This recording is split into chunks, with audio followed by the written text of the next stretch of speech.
Alors, Laura me pose une question maintenant sur comment peut-on faire pour des problèmes liés au sommeil chez l'enfant. Alors en plus, moi c'est pas ma tasse de thé les enfants concrètement, mais bon sur cauchemar, angoisse pour s'endormir.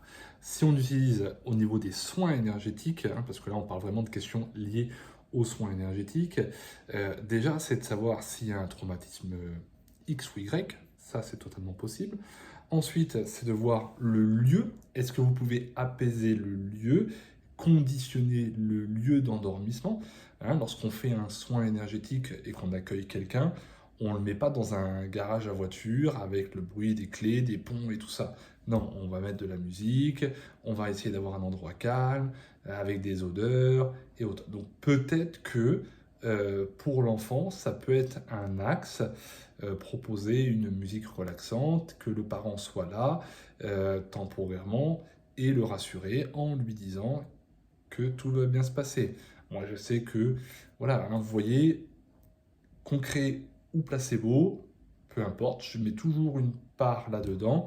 Mon fils a eu des craintes quand il était petit. Je lui ai dit, papa, il va nettoyer ta chambre. Donc j'ai nettoyé énergétiquement, mais comme il ne pouvait pas le voir, ça ne veut pas dire pas le ressentir, mais c'était plus complexe pour lui. Encore maintenant, aujourd'hui, il n'y a pas de souci, mais en tout cas, à cette époque-là, il avait des craintes et tout ça, ce qui est normal quand on est petit, enfin du moins c'est pas choquant. Et après je lui dis écoute avec papa on va aller au marché et on va aller te choisir ta pierre de protection et c'est toi qui vas choisir et on la mettra et elle va te protéger toute la nuit dès que papa aura bien nettoyé la chambre. Il a été choisir sa pierre, comme je vous dis, placebo ou pas, en attendant, j'avais fait le nettoyage, j'avais rien trouvé de particulier. Hein, donc on se rend compte que en tous les cas de ce que je captais, il n'y avait rien.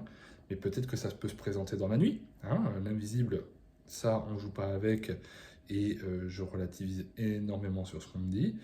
Et en attendant, après quand on a des jeunes, donc j'ai des fois des parents qui m'amènent des enfants, par la position des mains, je vais chercher de l'apaisement, voir s'il n'y a pas quelque chose à l'intérieur qui génère ce stress et on peut très très bien le baisser.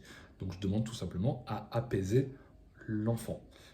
Voilà, après, ça peut être plein d'autres choses et on peut avoir une partie extrêmement psychologique, voire émotionnelle, et là ça se travaille encore, mais l'enfant n'est pas ma spécialité, donc voilà, je ne veux pas trop m'avancer.